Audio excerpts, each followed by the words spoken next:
Assalamualaikum warahmatullahi wabarakatuh. Alhamdulillah wa syukrulillah la haula wa la quwata illa billah. Asyhadu an la ilaha illallah wa asyhadu anna Muhammadan abduhu wa rasuluh.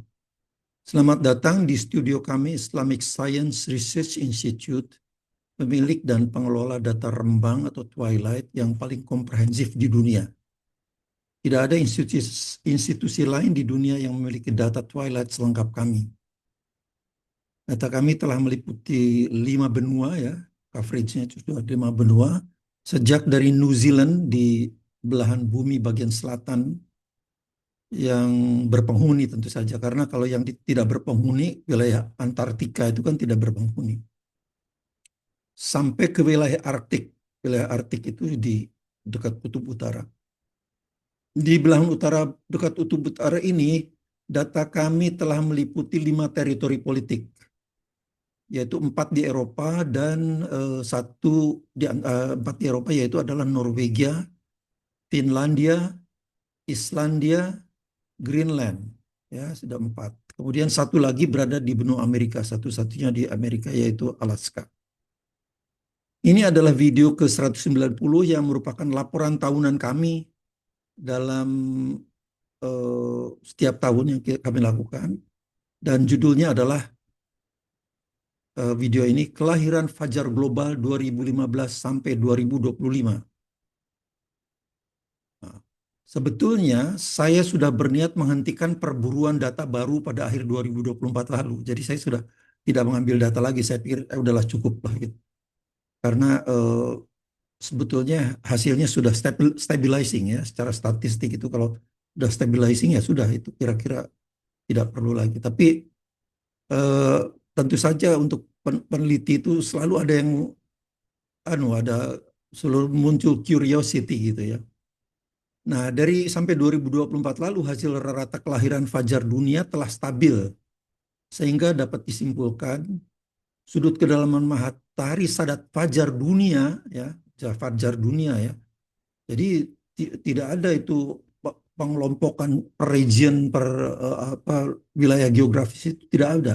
Nanti akan saya buktikan ini. Yaitu untuk fajar dunia itu adalah minus 12,5 derajat atau saat matahari 12,5 derajat di bawah ufuk. Namun sebagai peneliti ini selalu tergoda ya untuk melakukan hal-hal yang baru.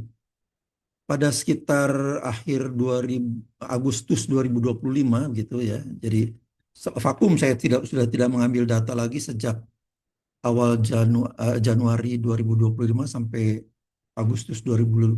Sebetulnya saya udahlah nggak usah ngambil lagi data. Saya mengerjakan pekerjaan yang lain.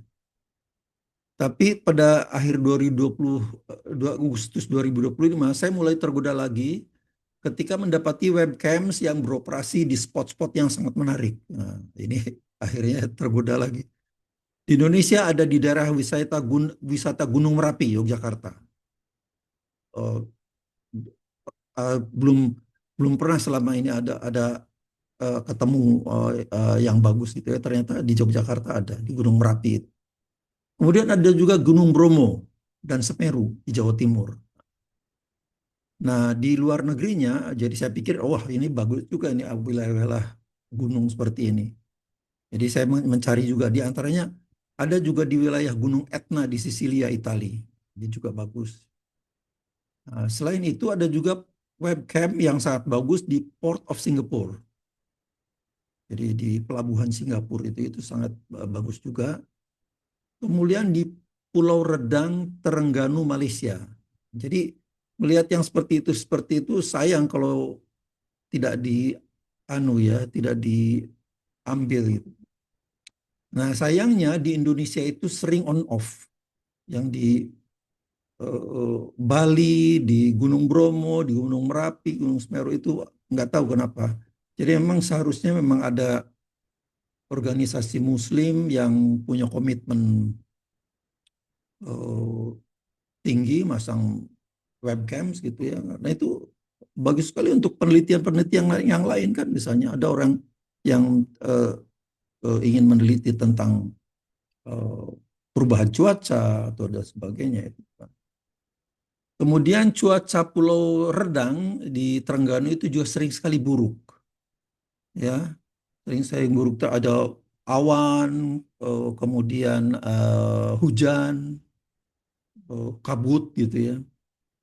Sehingga meskipun webcam yang beroperasi di sana itu termasuk night vision webcam, ya, night vision webcam itu mempunyai fasilitas kanal inframerah. Jadi sebetulnya meskipun malam itu kelihatan apa itu, anu lah, itu yang itu teknologi itu kan yang digunakan oleh para penembak malam itu kan, untuk misalnya untuk berburu bahkan untuk perang kan gitu. Cuman itu kalau ada kabut dan awan ya tetap tidak bisa tembus juga. Nah ini di Pulau Redang ini juga seperti itu. Jadi banyak gangguan lah. Jadi banyak datanya tidak terlalu banyak juga. Dari data webcams yang saya koleksi sejak akhir Agustus ya sampai 6 Desember 2025. Jadi selama tahun ini saya tidak penuh, hanya dari Agustus, kira-kira akhir Agustus lah sampai akhir awal Desember 2025 sebetulnya ya. Saya dapat mengkoleksi 80 data rembang atau twilight, subuh dan beberapa isya. Ada beberapa isya tapi tidak banyak. Kebanyakan subuh.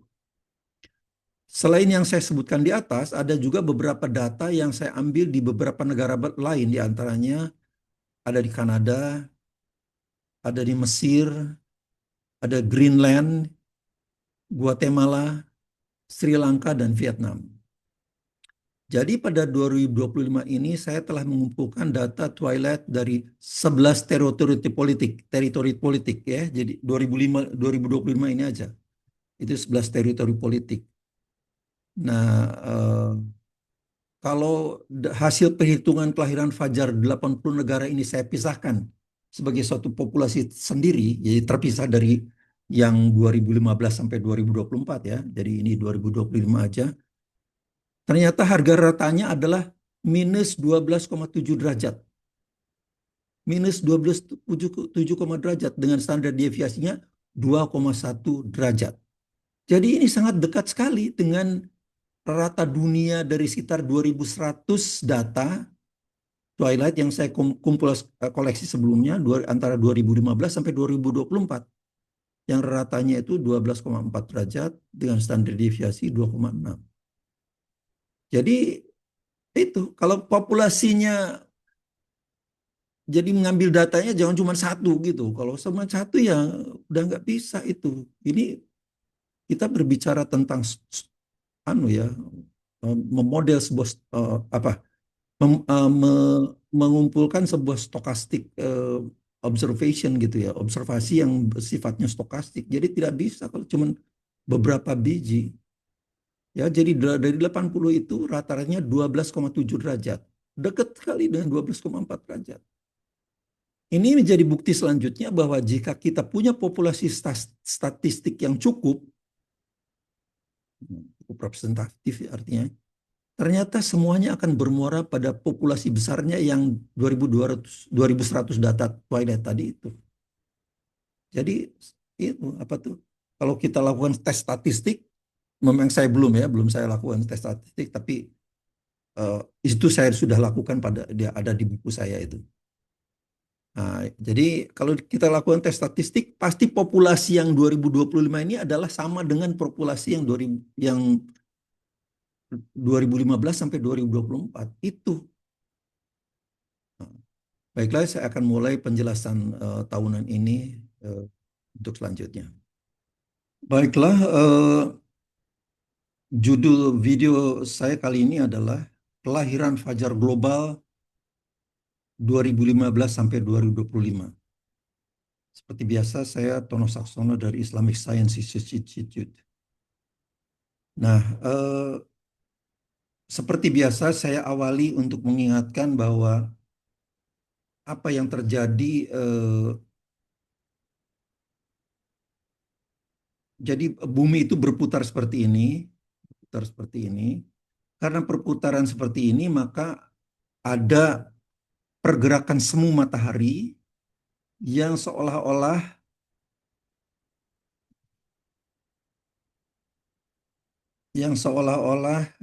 maaf,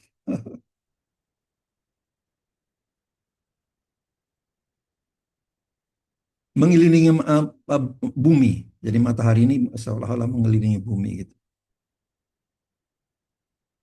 Ya, seperti itu. Nah, pada saat ini dari timur ke barat, ya, dari timur ke barat. Jadi terbitnya di timur, tenggelamnya di barat.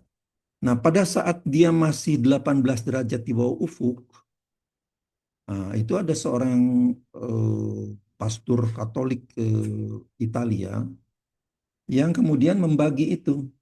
Pada saat 18 derajat di bawah ufuk ini, itulah dinamakan astronomical dawn atau fajar astronomis. Kemudian matahari bergerak eh, 6 derajat, jadi sekarang tinggal 12 derajat dari ufuk, itu dinamakan fajar nautika.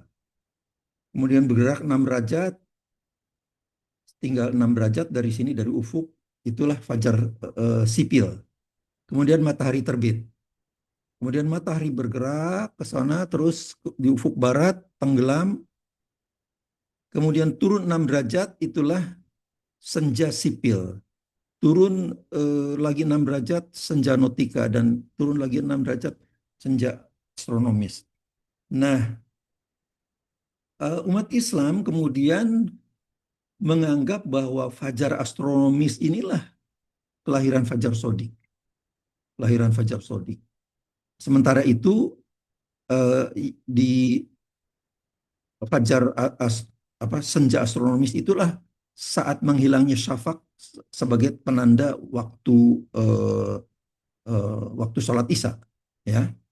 Nah persoalannya yang pertama pembagian ini sebetulnya tidak ada, secara fisik itu tidak ada.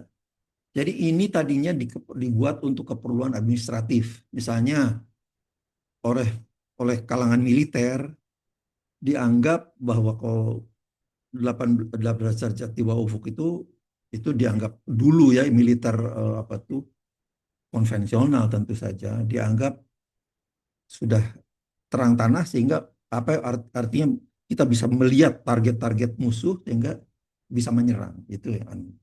Kemudian pada saat kapan lampu-lampu harus dimatikan misalnya itu untuk penghematan energi kan jadi obor-obor dimatikan supaya karena itu dianggap sudah atau kalau zaman modern sekarang mobil-mobil lampunya harus dimatikan dan sebagainya itulah.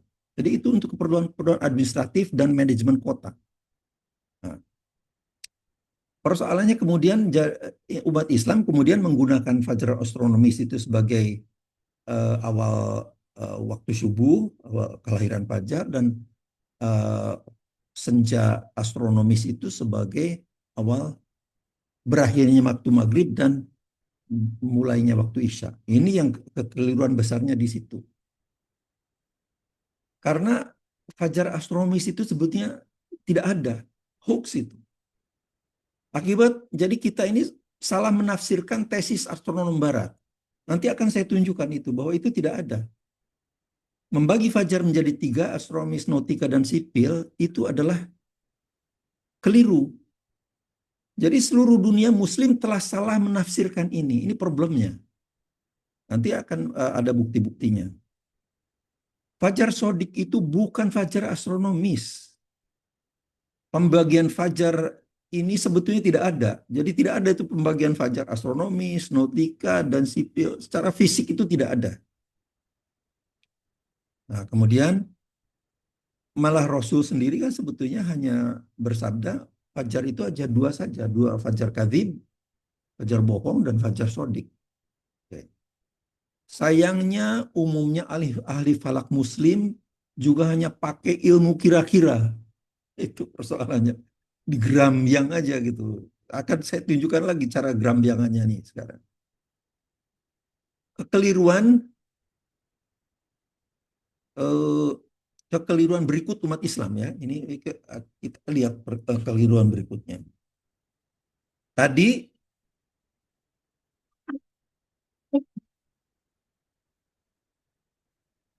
tadi fajar sipil, fajar nautika dan fajar astronomis kan gini. Ada lagi anggapan bahwa karena di wilayah atmosfer di wilayah ekuator, dekat-dekat ekuator itu lebih tebal, maka 18 derajat itu masih kurang, turunkan lagi. Ya, jadi yang ini yang ini turunkan lagi 20 derajat, 1 derajat, 2 derajat lagi. Jadi sekarang menjadi 20 derajat untuk wilayah-wilayah Indonesia, Malaysia, Singapura, Brunei, Darussalam. Meskipun Malaysia baru kira beberapa tahun yang lalu merubah ya. Jadi 18-18, tapi 18 untuk Fajar, 18 untuk Isya. Tapi Indonesia, Malaysia, Singapura, Brunei masih tetap menggunakan 20-18. Nah, jadi kalau karena orang Eropa yang menganukan, untuk Eropa itu tetap menggunakan 18 derajat. Tapi kalau di lintang lainnya lebih tinggi, ya itu ditambahin. Kalau di Arabia cambarannya cuma setengah derajat, jadi 18,5 derajat. Kemudian Mesir jadi 19,5 derajat. Nah, cuman ini Syiah Ithna Jafari ini mengapa 16 derajat saya juga kurang tahu. Ada Indonesia. Nah, sebaliknya kalau di lebih tinggi lagi lintangnya malah dikurangi anunya karena ke arah lebih tinggi itu atmosfer dianggap lebih tipis. Jadi digunakanlah kalau Amerika itu 15, ininya 15. Nah, sekarang akan kita lihat itu. Menurut artificial intelligence itu siapa sih sebutnya penggagas ini? Nah, saya mengakses Gemini pada 14 Februari 2024 ya, jadi 2 tahun lalu itu pukul 9.34. Ya. Ternyata asal muasal pembagian fajar menjadi astronomis, nautika dan sipil itu adalah karya Giovanni Battista Riccioli yang hidup pada abad ke-17, seorang astronom Italia, tapi sebetulnya dia pastur, orang pastur ya. Kalau dulu kan orang apa tuh karena mereka bertugas juga menganukan waktu-waktu ibadah, para ulama Muslim juga seperti itu kan banyak mendalami astronomi kan, jadi makanya terkenal menjadi astronom Islam itu kan banyak terkenal. Di antaranya ini juga. Nah, pada karyanya buku berjudul Almagestum Novum, itulah kemudian membangi itu. Fajar astronomis ketika 18 derajat di bawah ufuk, fajar nautika ketika 12 derajat di bawah ufuk, matahari 12 derajat di bawah ufuk, dan sebagainya. Nah, cuman ada catatan di sini. Di yang apa tuh nautical twilight itu. Ini adalah basic navigation using the horizon. Menggunakan horizon, menggunakan ufuk. Artinya ufuk sudah mulai kelihatan gitu. Nah, kalau masih ini, masih 18 derajat itu, masih navigasi itu masih menggunakan bintang-bintang gitu. Oke, jadi kita lihat berikutnya. Nah, inilah eh, potret dari Giovanni Battista Riccioli. Lihat fotonya masih sangat unik karena ini abad ke-17-an ini. Ke-16 17-an ya. Nah, inilah bukunya, buku aslinya. Almagestum Novum itu. Ini adalah satu bagian halaman bukunya yang saya jalin melalui saya lacak melalui Gemini itu yang menjelaskan tentang bagaimana dia menjelaskan tentang fajar astronomis itu. Lihat datanya cuma sedikit sekali, cuma beberapa biji aja ini datanya itu. Nah, datanya itu menurut buku ini diperoleh di daerah Bologna ya di Itali, di Bologna. Nah, buku ini berbahasa Latin, bukan berbahasa Itali, berbahasa Latin. Jadi memang saya juga nggak bisa ngerti di samping apa ya tulisannya udah rada kabur-kabur gitu ya. Nah, tapi rupanya ada terjemahan bahasa Inggrisnya. Nah, ini Almagestum Novum karya Michael A. Paskivski, apa dia? Pasquis ya. Atau mungkin orang orang Eropa Timur itu. Nah, kemudian saya minta juga Gemini, tolong ini harganya mahal sekali. Kalau nggak salah $159 ini ya. Pensiunan semacam saya ya, beratlah untuk beli seperti ini. Kemudian saya tanya ke Gemini, tolong beri rangkuman saya, rangkuman ini. Beliau lah apa memberikan anunya ya, summary dari buku ini. Kemudian saya tanya lagi, tolong carikan yang membabi soal astronomi apa fajar astronomi, nautika dan sipil itu. Ini dapatlah ini summary-nya. Astronomi fajar astronomis itu ketika 8 matahari 18 derajat ufuk, matahari masih gelap. Langit masih gelap. Bintang-bintang kelihatan. Nah, ya ini yang penting. No light interference. Belum ada apa itu eh, interference itu apa ya? Eh, Pengaruh. Belum ada pengaruh sinar matahari. Belum ada pengaruh sinar matahari. Jadi bagaimana mungkin fajar muncul ini? Fajar jadi fajar itu adalah ketika matahari sudah mulai berpengaruh sehingga langit itu menjadi mulai terang. Nah, kalau fajar nautikanya pada 12 derajat di bawah ufuk, horizon becomes visible at sea. Jadi artinya ufuk sudah mulai kelihatan. Nah, ini yang sesuai dengan Al-Baqarah 187. Karena Al-Baqarah 187 itu makanlah dan minumlah sehingga kamu dapat jelas membedakan antara benang putih dan benang hitam. Dalam beberapa hadis penjelasan benang hitam dan benang putih itu adalah pertemuan antara malam dan siang. Jadi malam dan siang. Itu jadi ini sebetulnya yang lebih cocok itu adalah menggunakan nautical dawn. Kalau astronomical dawn malah menurut Giovanni Battista no light interference, ya. Jadi ini betul-betul salah tafsir umat Islam itu. Salah tafsir. Nah, inilah Al-Baqarah 187 itu. Jadi sebetulnya definisi nautical twilight paling sesuai dengan Al-Baqarah, yang sesuai. Karena ini sesuai dengan Al-Baqarah 187. Wa kulu washrobu dan makanlah dan minumlah hatta yatabayyana lakum sehingga jelas bagi kalian khaitul abyadu benang putih minal khaitil aswadi daripada benang hitam pada saat fajar. Jadi ini jadi menurut Battista Riccioli sendiri astronomical dawn itu masih gelap, belum ada pengaruh sinar matahari itu. Jadi memang anulah itu ya. Nah, kami ini Islamic Science Research Institute telah memiliki data twilight rembang ini pagi dan malam ya, sekitar 2.200. Pembagian fajar astronomis, nautika dan sipil itu tidak ada, tidak ada. Mengapa saya bisa pastikan tidak ada? Kayak itu karena saya punya 2.200 itu. Dari 2.200 data itu kira-kira 1.000 mungkin sekitar 1.500-nya ya, itu adalah foto. Bahkan 1.200-an itu sekitar video, adalah video. 1.500 adalah beberapa foto, 1.200-nya itu video. Nanti akan saya tunjukkan. Jadi itu tidak ada, itu pembagian fajar astronomis sipil dan nautika dan sipil itu. Nah, saya mengkoleksinya menggunakan belasan sensor modern. Belasan sensor modern. Silakan masuk. Oke, ini saya kira udah nggak aneh. Anehnya, umat Islam masih ngotot saja percaya ada pembagian 3 fajar astronomis, nautika dan sipil. Padahal tidak punya data.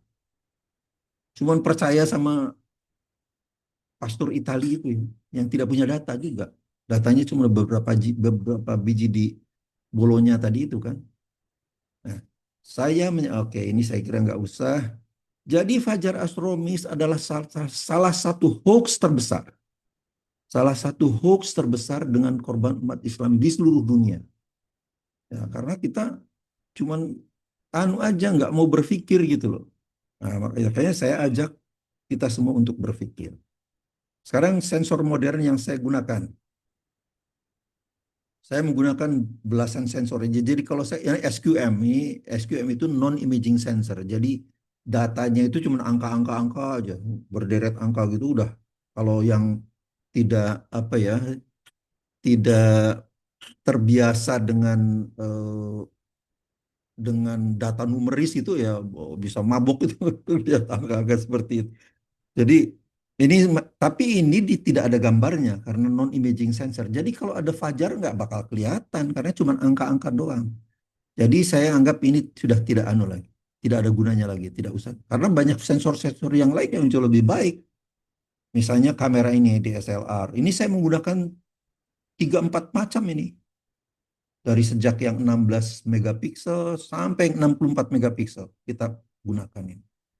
Smartphone juga bermacam-macam kita gunakan mungkin 5 6 6 7 biji lah gitu. Kemudian ini ada all sky camera. Kalau all sky camera itu kalau kita taruh di atap gitu maka separuh bulatan bumi itu separuh bulatan langit ya itu kelihatan. Jadi ini seperti ini. Itu juga kita gunakan. Kemudian ada drone. Ini juga ada kalau nggak salah 2 atau 3 biji lah, 3 macam gitu ya. Kemudian ini drone kita gunakan 2 macam ya drone.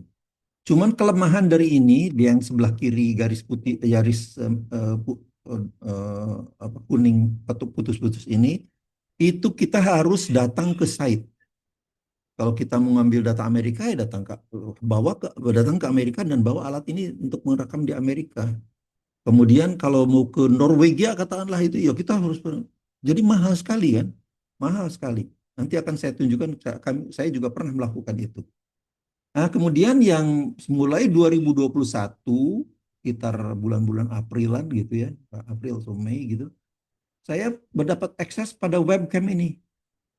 Nah, webcam ini enak sekali. Kita bisa mengoperasikannya melalui internet dari tempat tidur aja. Jadi, setelah mulai merekam, udah kita bisa kerja yang lain kan gitu. Kalau kita punya 2 komputer ya udah kita mengajar memproses yang lain. Ini sudah merekam terus. Jadi itu keuntungannya. Itulah sebabnya saat, sejak 2021 April atau Mei itu sampai sekarang itu saya sudah punya hampir 1.300-an data dari sini aja. Ada juga ini digital mobile surveillance system ya. Ini juga melalui internet. Oke. Nah, sekarang datanya itu kira-kira begini.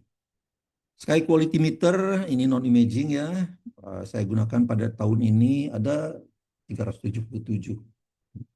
DSLR kamera ini still imaging. Still imaging itu bukan video jadi jepret nanti setiap berapa detik lagi jepret itu namanya still imaging. Kamera ini ada 2018 ada tidak banyak cuma 50-an. Smartphone juga tidak banyak 2018 ada 100. All sky camera nah ini yang cukup banyak. All sky camera terutama karena ada eh, sekelompok Muslim di Inggris yang mengambil data di kota York. York itu kota kecil di dekat London gitu ya.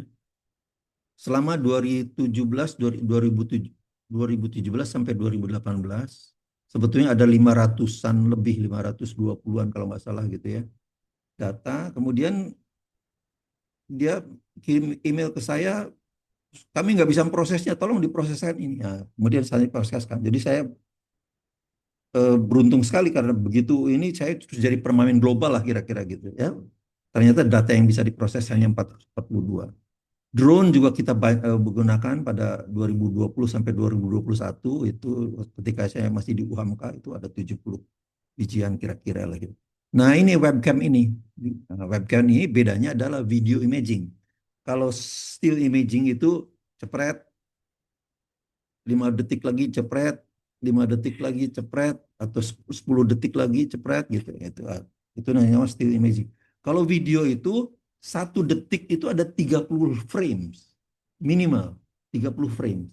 Jadi dia memotret itu dalam 1 detik itu ada 30 cepretan.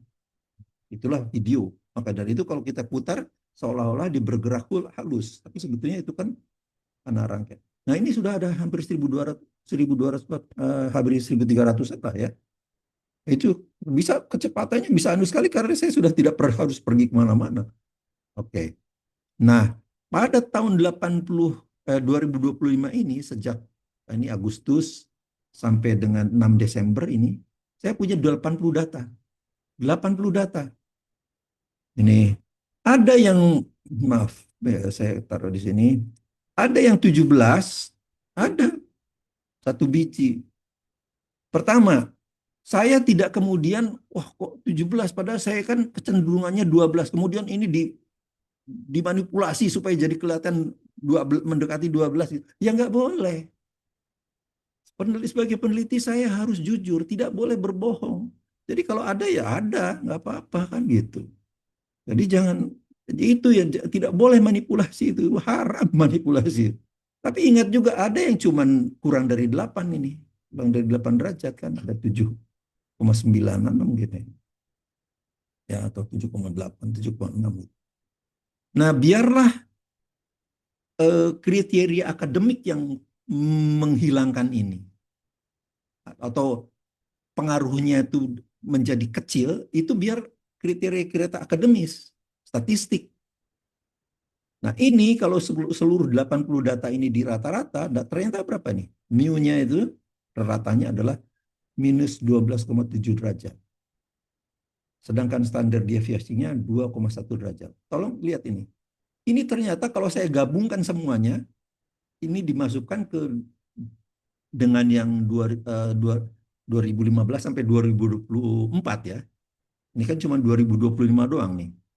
Ini cuma 2025 doang, 80 biji. Tapi kalau saya gabungkan dengan 2020, 2015 sampai 2024, itu dapatnya ini. Ini dia. Plot of True Dawn's birth 2015 2025 ya, sampai Desember 2025 nih. Data terakhir saya 5 Desember ya. Ini ratanya berapa? 12,4 derajat. Ininya 2,6 derajat. Jadi dekat-dekat lah itu. Ya itulah yang namanya statistik seperti itu. Kalau kita mengumpulkan datanya cukup banyak, itu ternyata populasinya itu membentuk populasi yang sama dengan populasi induknya. Jadi populasi yang tadi 2025 itu mirip, serupa dengan antara 2015 sampai 2024. Saya belum melakukan uji statistiknya, tapi insya Allah lain waktu saya akan lakukan ya. Oke. Kemudian kalau itu kita lihat summary ya, antara 2015 sampai 2020 itu jumlah data Twilightnya itu sekitar 2.200-an. Sebetulnya 2.300, cuman yang 100 itu saya ada di satu hard disk yang saya belum bisa belum punya waktu untuk mengaksesnya. Saya akan minta tolong anulah ahli komputer untuk mengekstrak itu. Ada problem dengan uh, hard disk saya. Jumlahnya sekarang ini yang saya tadi tampilkan tadi adalah 2.200. Cakupan samplingnya di 5 benua. Paling selatannya adalah New Zealand, ini lintang bujurnya. Paling utaranya Norwegia, ini lintang bujurnya. Dan itu anunya tadi ratanya adalah minnya itu adalah 12,4 derajat di bawah ufuk, fajar itu munculnya. Kemudian standar deviasinya 2,6 derajat. Standar deviasi itu adalah measure of population spread. Jadi alat ukur untuk penyebaran dari populasi itu. Nah, itulah yang saya tunjukkan di sini. Nah, ini. Jadi ini populasinya seperti ini, bell shape ya, membentuk bell itu membentuk. Nah, itu 12,4 derajatnya, minnya di sini, minnya 12,4, ini 11, 13. Kemudian standar deviasinya ini 2,6 derajat ke sana, 2,6 derajat ke sana, plus minusnya ya. Nah, kalau membaca statistik dari 2.220 data ini bisa kelihatan. Secara teoritis, probabilitas kemunculan 20, kalau dengan data 2.200 yang ada ya, seharusnya secara teoritis probabilitas 20 derajat itu harus ada. Kira-kira 0,2%. 0,2%. Artinya kalau ada 1.000 data itu ada 2. Jadi kalau 2.500 dari 2.200 seharusnya ada sekitar 5-an lah gitu ya. Seharusnya. Tapi kenyataannya tidak ada. Kenyataannya loh ya, tidak ada. Tidak ada. 19 derajat. Itu seharusnya ada 0,6%. Jadi arti itu dari kalau dari 1.000 berarti seharusnya ada 6 teoritis ya, ada 6. Tapi ternyata nol juga tidak ada yang 19 derajat itu kenyataannya. Nah, kemudian baru 18 derajat ini ada 1,7. Jadi kalau 1,7% itu kan berarti kalau dari 100 itu ada 1,7 data lah ya, yang kedalaman matahari anunya itu. Terus ini saya anukan seperti itu.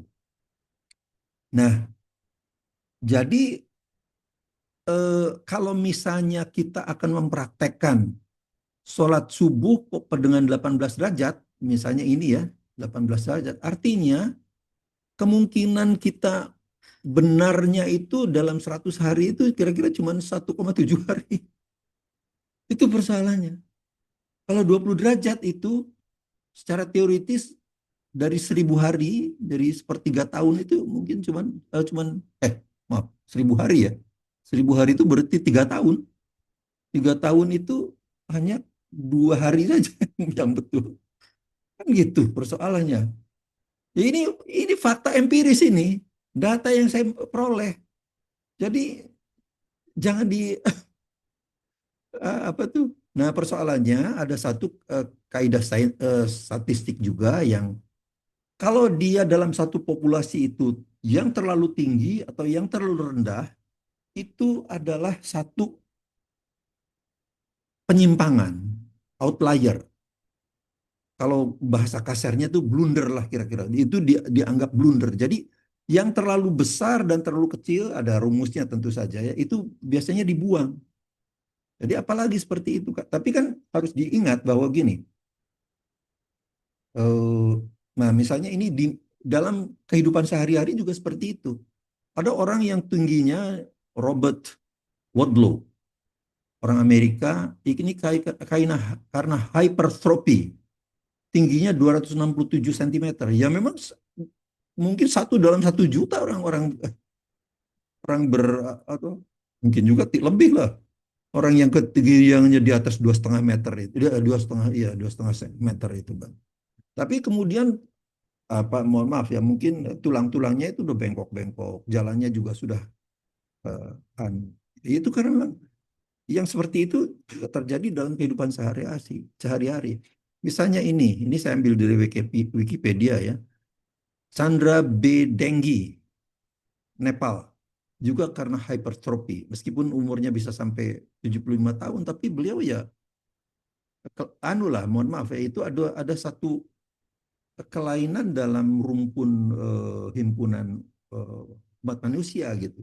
Jadi ini semakin jarang. Jadi, apa? Jadi intinya adalah yang seperti itu ya memang terjadi di semua segi kehidupan. Nah, sekarang saya akan tunjukkan sampel hasil analisis pada 17 Agustus 2023. Mengapa 2023? Karena pada saat itu saya mengambil data di 5 tempat 1 hari itu. Jadi sejak di El Nido, Palawan, Filipina, kemudian ke Jemeluk, Bali kan matahari kan terbit di eh, timur dulu di apa tuh Filipina kan. Berarti fajar Filipina muncul duluan. Jadi ketika fajar muncul di sana mungkin masih jam 2-an gitu ya. Saya udah bangun, saya ngambil data itu. Ambil data El Nido. Ini anunya nih, apanya latitude longitude-nya. Kemudian ke arah bergeser ke arah barat, Jemeluk Bali. Ini anunya. Kemudian Cinque di Italia ya. Katahdin di Maine, negara Maine di Amerika Serikat. Kemudian Banff National Park di Alberta, Kanada. Ini untuk membuktikan bahwa tidak betul bahwa kalau di lintang rendah itu matahari apa tuh fajar itu muncul lebih lambat. Enggak. Ternyata di Banff National Park ini jauh lebih tinggi daripada nanti di Filipina dan sebagainya. Di satu hari yang sama. Makanya itu saya sengaja buatkan ini di satu hari yang sama. Ya. Nah, sekarang kita lihat El Nido. El Nido di Filipina ya. Nggak tahu kenapa nih. Nah, oke. Nah, El Nido. Nah, ini foto yang pertama adalah ini. Pada saat matahari, ini jamnya, ini standar deviasinya, ini kedudukan mataharinya kira-kira 19 derajat di bawah ufuk. Kemudian ini foto terakhir, foto 2240. Ini tadinya video ya, datanya video, tapi kemudian di ekstrak menjadi uh, still images. Nah, ini foto ke ini pukul 5.54.50. Pada saat itu standar deviasinya sudah tinggi dibandingkan dengan ini karena sudah terang. Jadi ini adalah menggambarkan gelap dan terangnya apa tuh langit. Yang ini tentu saja terlalu teknis tidak bisa saya jelaskan di sini, tapi ada di buku saya. Nanti silakan baca buku saya. Nah, kemudian ini kedudukan mataharinya. Ini sudah di atas ufuk kan ini, berarti plus positif. Nah, kalau gelap seperti ini ditunjukkan juga dengan standar deviasi seperti ini artinya semua pixel ada jutaan pixel di sini ya. Semuanya tuh gelap semua, kecuali yang ini putih ini. Jadi semuanya gelap di sini aja ada 3.300.000 pixel itu di sini hitam semua. Yang putihnya ya mungkin ada 1-2 biji lah gitu, tapi kan tidak kelihatan di sini. Nah, coba bandingkan dengan ini. Kalau ini sudah terang, ini yang menjadi standar deviasinya menjadi tinggi. Nah, ini sudah menyebar ini. Nah, harus diingat bahwa apa tuh image itu, citra itu ya, itu kan terdiri atas 3 channel, red, green, dan blue. Setiap red itu ada 255 200 ya 256 maaf, dari 0 sampai 255 jadi 256 skalanya. Kalau 0 itu gelap hitam, kalau 255 itu merah untuk yang merah. Kalau untuk yang hijau, yang 0 itu gelap, merah hitam, tapi yang anunya hijau. Yang biru ya kalau 0 itu berarti hitam. Nah, nanti kalau birunya 255-nya itu biru. Nah, tapi kombinasi ada itu kan. Kombinasi ada 255, ini ada 255, ini ada 255, ini ada 255, ini ada 255. Jadi sebetulnya jumlah warnanya itu aja 256, maaf, 256 pangkat 3. Jadi ada jutaan, 16 juta warna gitu. Nah, itu seperti itu. Jadi kalau dia sudah menyebar ke sana, ini artinya yang hitam kan cuma tinggal sedikit aja di sini. Sudah menyebar ke sana. Ini yang putihnya sudah dominan sekarang. Sudah meskipun cuma 260.000 karena tersebar di sana kan. Karena kan ini masih ada yang hitam-hitamnya ini. Nah, itulah jadi intinya adalah dari antara foto ini dan foto inilah kita harus mencari di mana fajar itu mulai muncul. Dan itu akan kelihatan juga dari bagaimana ini namanya histogram itu nanti mulai menyebar. Oke, saya klik klik ya. Sekarang aduh oke. Selain itu ya apa yang secara visual, tapi kalau kalau kita cuma mengandalkan visual kan akan susah sekali membedakan antara eh, sudah tersebar atau belumnya. Maka dari itu saya kemudian melakukannya dengan analitis, artinya dengan hitungan-hitungan matematik ya. Nah, itu ternyata foto itu muncul, ini yang dinamakan saya namakan Saxon algorithm. Ternyata fajar itu muncul pada saat di foto 120 pada pukul sekian, ketika standar deviasi 1,8, pada saat itu tuh matahari adalah minus 9,6 derajat di bawah ufuk. Minus 9,6, jadi jauh sekali dari 20 kan. Padahal ini kan dekat-dekat kita lah, dekat Singapura, dekat Indonesia. 9,6 derajat, tidak ada 18 derajat, tidak ada 20 derajat.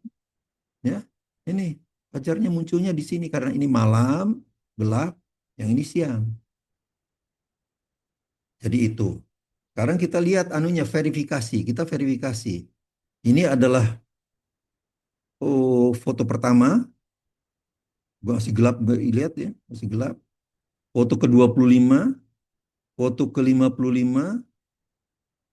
Coba ini.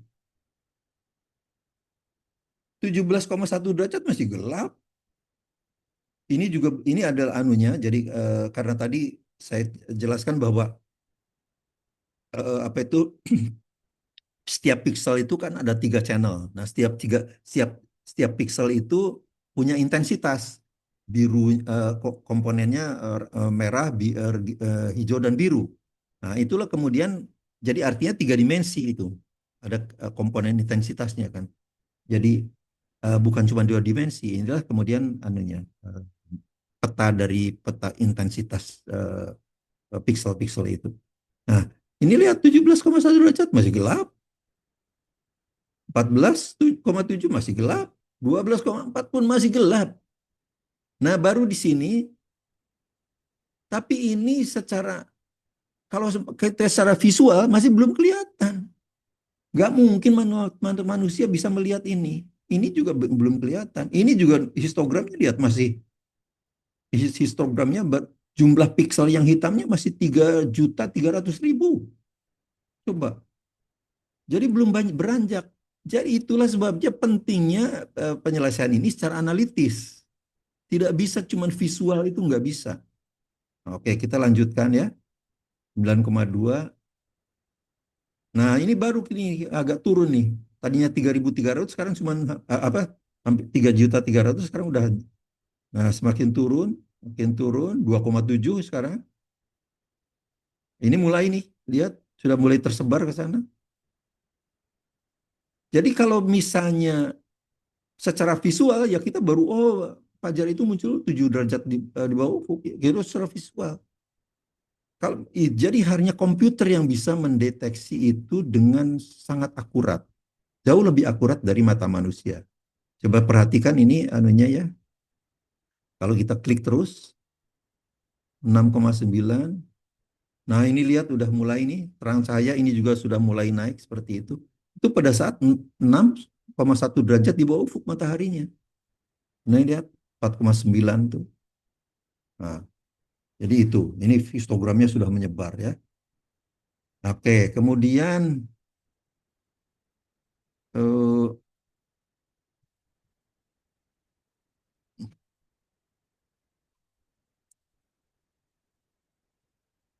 Saudara El Nido tadi sudah, kita kemudian ke Jemeluk.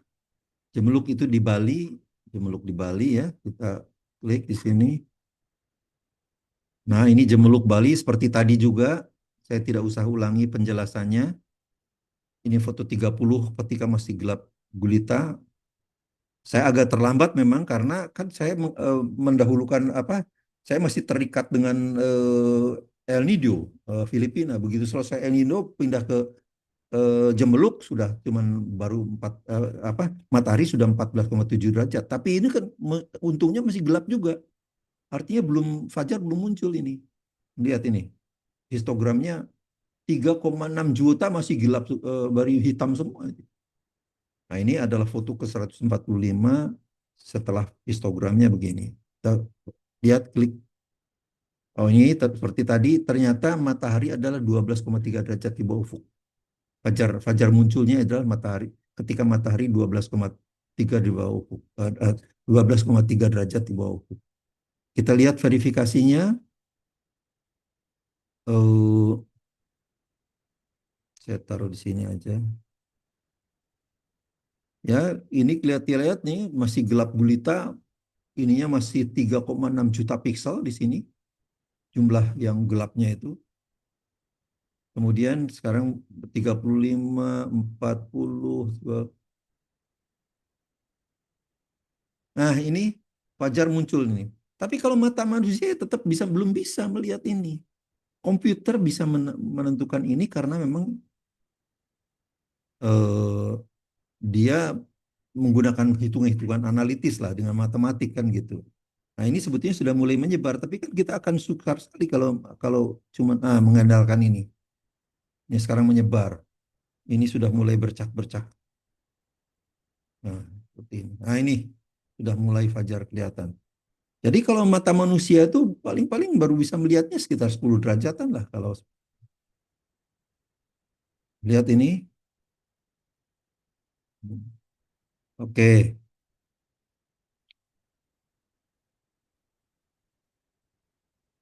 Kemudian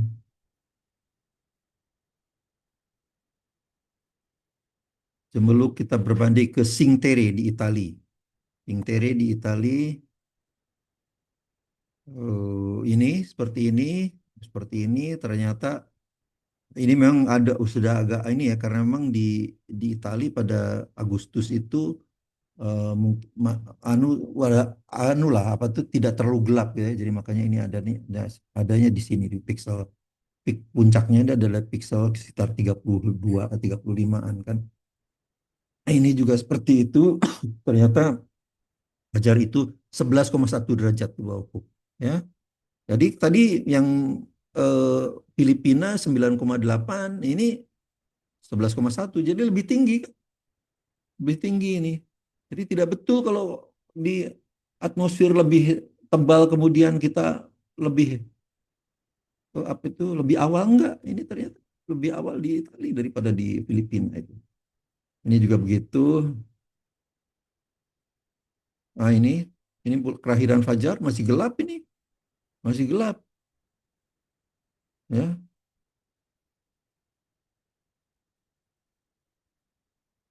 Nah, ini baru mulai kelihatan. Ini sudah menyebar seperti itu. Nah, oke. Kemudian kita Singtere, kita ke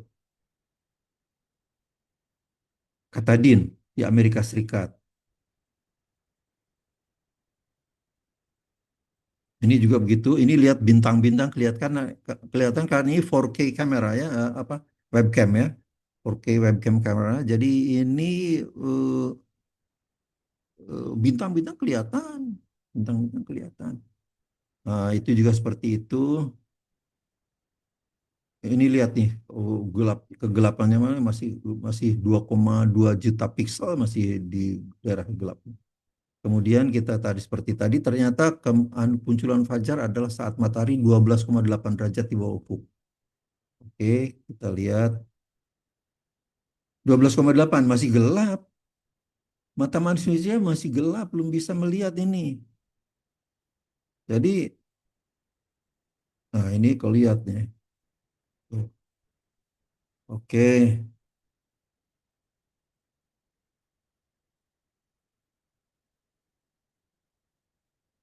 sekarang ke Banff, Alberta, Kanada. Ini,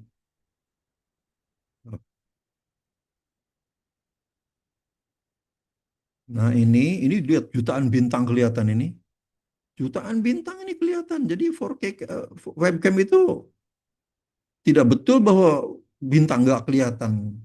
Nah, ini masih bagus ini karena perbedaannya anu ya dengan kita tuh mungkin 15 jaman barangkali ya. Kita jadi saya masih anu ini 18 derajat di bawah ufuk ketika foto pertama diambil. Ini foto terakhir kita udah ini dia. Ini juga ternyata 15,1 derajat di bawah ufuk. Coba bayangkan, tadi eh, Filipina 9,8, kemudian Jemeluk kalau nggak salah 11, berapa gitu ya. Ya, itu jadi ini tidak betul bahwa kalau di lintang utara itu lebih apa itu lebih terlambat enggak. Ini ternyata dalam satu hari yang sama ya, seperti itu. Nah, sekarang verifikasinya. Nah, ini ketika fajar muncul, ini belum kelihatan kalau mata manusia susah menciri. Dan itu tidak ada nama katanya fajar itu adalah ketika muncul garis putih di ufuk kemudian semakin menjauh. Mana garis putihnya? Dari 5 data itu nggak ada garis putih itu. Itu itu apa kalau kita dan itu kalau apa itu kalau secara visual yang susah itu pasti terlambat itu. Oke, ini juga seperti itu. Oke. Nah, saya sudah pernah melakukan presentasi di sebuah di eh, Tacoma Islamic Center ya di dekat Seattle di Amerika Serikat itu. Ini ketika saya presentasi, kemudian ini diskusi setelah presentasi. Nah, saat itu saya bawa kamera, bawa sky quality meter gitu. Itu persoalannya kalau apa tuh menggunakan apa tuh masih tetap tergantung pada kamera biasa atau pada drone dan sebagainya gitu. Oke, jadi di Amerika pernah. Ini di Mesir ketika saya mengambil ini sebelum keberangkatan kami ke Fayum ya. Fayum itu adalah wilayah di Mesir yang dulu menjadi pusat eh, pembangunan pertaniannya Nabi Yusuf ketika menghadapi pacaklik yang 7 tahun itu di Fayum namanya. Nah, ini ketika kami setelah mengambil data mungkin ya atau masih berlangsung pengambilan data ini. Ya, ini ada seorang ulama dari Dagestan, Rusia. Ini adalah mahasiswa Indonesia yang di di di Al-Azhar. Ini saya. Oke, kemudian ini pasca pengambilan data itu kemudian kami ke kantor National Research Institute for Astronomy and Geophysics. Jadi semacam LIPI-nya Mesir lah gitu ya. Saya memberikan presentasi. Ini adalah profesor astronomi dari Al-Azhar University. Ini adalah profesor astronomi dari eh, Cairo University. Ini adalah para peneliti dari NRIAG. NRIAG itu National Research Institute for Geophysics and Astronomy. Kemudian ini diskusi dengan kepala NRIAG yang intinya adalah akan menyelenggarakan seminar. Ini kan pada Desember 2019 ini. Jadi pada 2020 pada bulan Juni gitu, mereka akan menyelenggarakan seminar dan saya diminta untuk memberikan presentasi hal yang lengkap tentang hasil yang kami peroleh tentang penelitian subuh ini. Tapi kemudian COVID, nah itu ya sudah berantakan lah itu. Jadi sebetulnya sudah anu sekali lah apa yang ini ketika kami di Turki, ini adalah Profesor Adnan Okten dari Istanbul University. Ini ketika kami diskusi di kafe beliau dan ini kafe anaknya lah sebetulnya. Kemudian ini ketika di kantor beliau di Istanbul University. Nah kesimpulannya, pembagian fajar astronomis, nautika dan sipil tidak ada secara fisik, tidak ada. Fajar lahir lebih awal di wilayah ekuator adalah hoax tanpa fakta empiris. Ya, jadi tadi bisa kelihatan Filipina 9,8 tapi di Kanada yang tinggal tangnya tinggi malah 15,1 di hari yang sama 17 Agustus 2018 ya. Kemudian fajar sodik muncul saat matahari 20 derajat di bawah itu adalah hoax. Fajar sodik sama dengan fajar astronomis adalah hoax karena menurut Riccioli no sunlight interference pada kedudukan 18 derajat itu. Dan saat fajar astronomis itu no sunlight interference. Ya, jadi kita yang salah menafsirkannya. Umat Islam telah lama diliputi oleh bermacam hoax dan tetap menikmatinya. Saya memberikan fakta-fakta seperti ini banyak yang menentang. Dan penentangnya itu kadang-kadang juga lucu jadi apa tuh tidak punya data bahkan mungkin membaca data aja belum pernah. Cara membaca datanya aja mungkin begitu ngelihat data misalnya data SQM apa tuh berderet-deret ribuan data ke bawah angka-angka itu mungkin udah mumet sendiri tuh. Jadi udah apa tuh kalau misalnya mau mau membantah itu ya dengan nalar lah punya data sendiri kemudian ya cuma ngutip-ngutip dari denger selentingan dari sana sini aja. Nah, itu anunya. Fajar global muncul pada rata kedalaman matahari 12,5 derajat. Oh, ya, ini 12 derajat. Nah, karya yang telah kami hasilkan. Saya sudah menulis buku, ada di Amazon.com ya, bukunya. Search, misalnya masuk ke Amazon.com, kemudian search nama saya, Tono Saksono. Ada 4 buah buku yang terbit, tersedia di Amazon.com. Jumlahnya sekitar 1.700 halaman. Jadi silahkan masuk ke sana. Nah ini bukunya. Ada premature dawn in the USA, ada premature dawn the global twilight pattern. Ya, ini yang sebetulnya yang paling lengkap adalah ini. Ini memang harganya semuanya dalam dolar, tapi bisa dibaca sewa bisa ini.